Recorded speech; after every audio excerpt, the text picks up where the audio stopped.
கேரளாவில் நடிகைகள் மீதான பாலியல் வன்கொடுமை புகார் தொடர்பாக ஹேமா கமிட்டியின் அறிக்கை வெளியானது சர்ச்சையை ஏற்படுத்திய நிலையில் நடிகர் முகேஷ் மீதான பாலியல் வன்கொடுமை வழக்கில் விசாரணை நடைபெற்று வந்தது. இந்த வழக்கில் 2010ஆம் ஆண்டு ஒரு நடிகையை பாலியல் கொடுமைக்குள்ளாக்கியதாகவும் அவர் காரில் கடத்தப்பட்டு பாலியல் வன்கொடுமை செய்ததாகவும் அவர் மீது குற்றச்சாட்டு எழுந்தது. கொல்லம்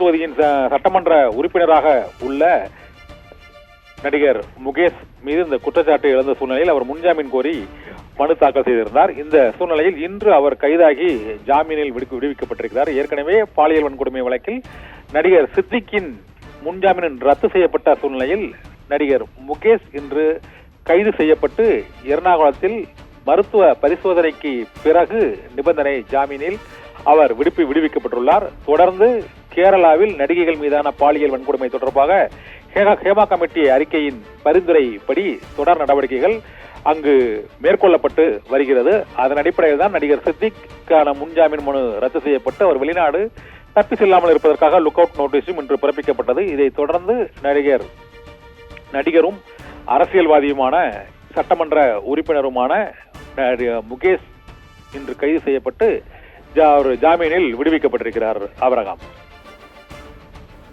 தகவலுக்கு நன்றி கண்ணன்.